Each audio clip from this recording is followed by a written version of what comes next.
नए साल से स्विट्जरलैंड में बुर्के पर पाबंदी, पकड़े जाने पर 1 लाख का जुर्माना।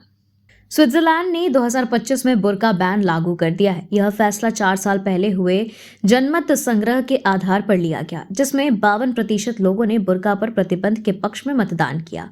नए कानून के तहत बुर्का पहनने पर 1000 स्विस फ्रैंक यानी 94,651 रुपए तक जुर्माना वसूला जाएगा।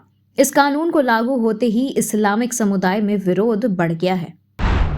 श्रीलंका ने मछुआरों की गिरफ्तारी जारी रखी। 2024 में 71 नौकाएं जब्त।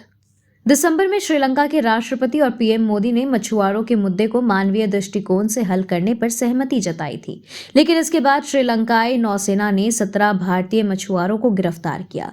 2024 में अब तक श्रीलंका ने 535 भारतीय मछुआरों को गिरफ्तार किया और 71 नौकाओं को जब्त कर उनका राष्ट्रीयकरण कर लिया है, जो 2018 के नए कानून के तहत हुआ है। इजराइल के सैनिकों में बढ़ी आत्महत्याएं की घटना, युद्ध में उलझने से स्थिति गंभीर। इजराइल 2024 में युद्ध के 3 मोर्चों पर फंसा हुआ है, जिसमें हमास, लेबनान और अब यमन की हूती विद्रोही शामिल है।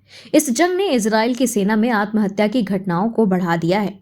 2023 और 2024 में 38 सैनिकों ने आत्महत्या की, जिनमें से 28 हमास के खिलाफ युद्ध के बाद हुई। चिंतित सरकार ने सैनिकों के मानसिक स्वास्थ्य को सुधारने के लिए 800 डॉक्टरों की टीम तैनात की है। इजरायली रक्षा मंत्री गैलेंट ने नेसेट से इस्तीफा दिया। 45 वर्षों की सेवा के बाद लिया निर्णय। इजराइल के बर्खास्त रक्षा मंत्री योआव गैलेंट ने इजरायली संसद से इस्तीफा दे दिया है, जिसमें उन्होंने लिखा कि 45 वर्षों की सेवा के बाद यह निर्णय लिया है। गैलेंट ने सोशल मीडिया पर पोस्ट करते हुए कहा कि सार्वजनिक सेवा में ऐसे क्षण आते हैं, आपको स्थिति का आकलन करने को रुकना पड़ता है और अपने लक्ष्यों को प्राप्त करने के लिए कार्रवाई का रास्ता चुनना पड़ता है। बांग्लादेश कोर्ट से हिंदू संत चिन्मय कृष्णदास ब्रह्मचारी को झटका, जमानत याचिका खारिज। बांग्लादेश की अदालत ने हिंदू संत चिन्मय कृष्णदास ब्रह्मचारी की जमानत याचिका को खारिज कर दिया है। अब उनके वकील हाई कोर्ट में अपील करने की तैयारी कर रहे हैं। चटगांव मेट्रोपॉलिटन सेशंस जज ने सुनवाई के बाद उनकी जमानत याचिका खारिज कर दी। दास को कड़ी सुरक्षा में अदालत लाया गया था। Thank you so much for watching this video. Don't forget to like, comment, share, and subscribe.